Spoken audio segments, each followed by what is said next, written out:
Cuando pensamos en una fábrica, un taller o una obra, a menudo nos vienen a la cabeza los peligros más obvios, ¿verdad?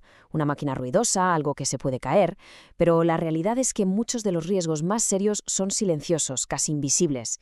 Entenderlos todos no es solo por cumplir la normativa que va, es la clave para cuidarnos y para que todo el mundo vuelva a casa sano y salvo. Así que vamos a meternos de lleno a desgranar esta guía esencial sobre los riesgos industriales. Mirad, este va a ser nuestro plan de viaje. Primero, vamos a poner orden y a ver los 3 grandes grupos de riesgo que existen.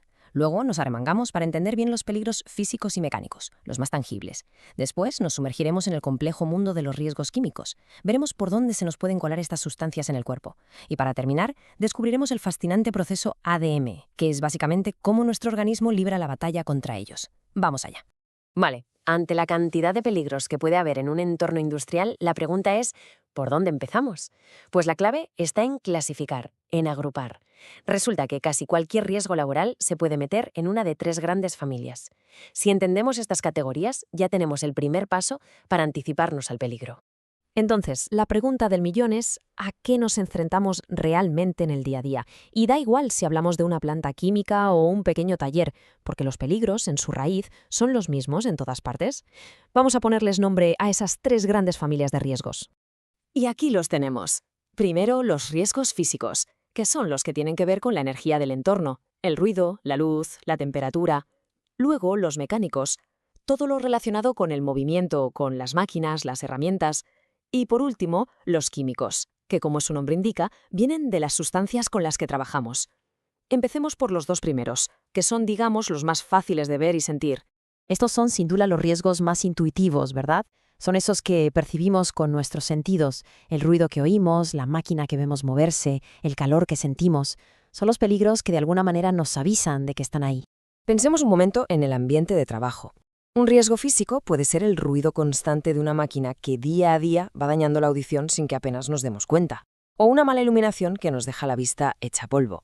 Pero también hablamos de peligros superdirectos, como el calor extremo o el frío, las vibraciones de una herramienta que se transmiten a todo el cuerpo o el riesgo de un chispazo, de un contacto eléctrico.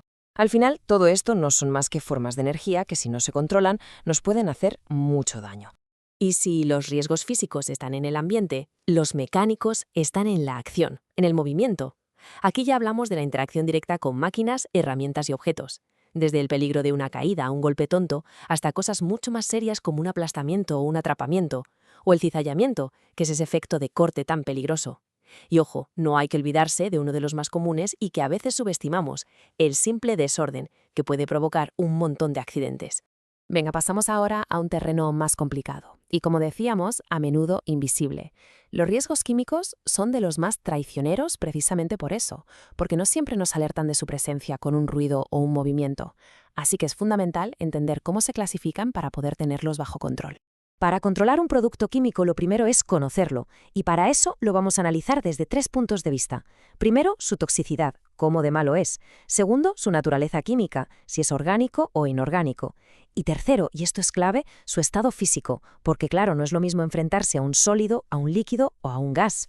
Esta es la escala de peligrosidad, para que nos entendamos. Va desde la clase 4, que son sustancias con una toxicidad ligera, hasta la clase 1, las que son sumamente tóxicas. Saber en qué clase está un producto es vital, porque nos dice si una pequeña exposición puede ser una simple molestia o directamente un peligro mortal. Luego tenemos su naturaleza. Por un lado, las sustancias inorgánicas, como los ácidos o las bases, que suelen ser muy corrosivas. Por otro, las orgánicas, como los disolventes o los alcoholes, que a menudo son muy volátiles y además inflamables. Saber de qué familia es cada sustancia ya nos da muchas pistas sobre cómo se va a comportar. Y ahora llegamos a lo más interesante, en mi opinión. Cómo su estado físico cambia las reglas del juego. Porque no es lo mismo tener un trozo de plomo en la mano que estar respirando los humos de una soldadura con plomo. El estado, sólido, líquido o gas, es lo que determina cómo viaja por el aire y, por tanto, cómo puede acabar dentro de nosotros. Empecemos con los sólidos. Uno podría pensar que un sólido es menos peligroso, pero cuidado. Cuando un sólido se presenta en forma de polvo muy fino o de humo, como en una soldadura, sus partículas son tan pequeñas que se quedan flotando en el aire. ¿Y qué pasa? Que las respiramos sin darnos cuenta, llevando el peligro directamente a nuestros pulmones. Con los líquidos pasa algo parecido. Su principal peligro es que se evaporan y generan vapores, y si encima los calentamos o los pulverizamos, pueden formar nieblas. Tanto los vapores como las nieblas son en esencia el líquido viajando por el aire en forma de partículas diminutas, listas para ser inhaladas. Y todo esto nos lleva al concepto de aerosol, que al final no es más que eso, partículas súper pequeñas, ya sean sólidas o líquidas, que están suspendidas en un gas que normalmente es el aire que respiramos.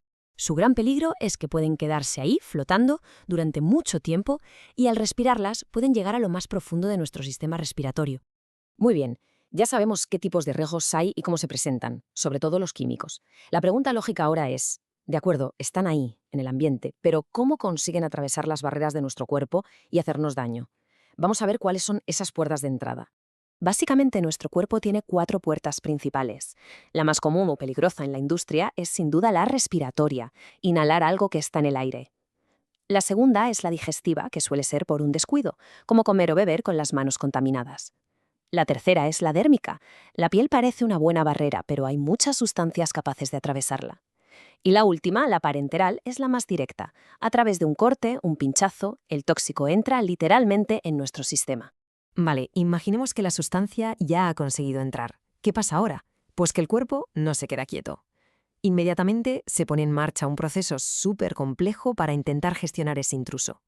Es un proceso que se conoce con las siglas ADM. El proceso entero se resume en estas 4 letras: A, D, M, E. Corresponden a absorción, distribución, metabolismo y excreción.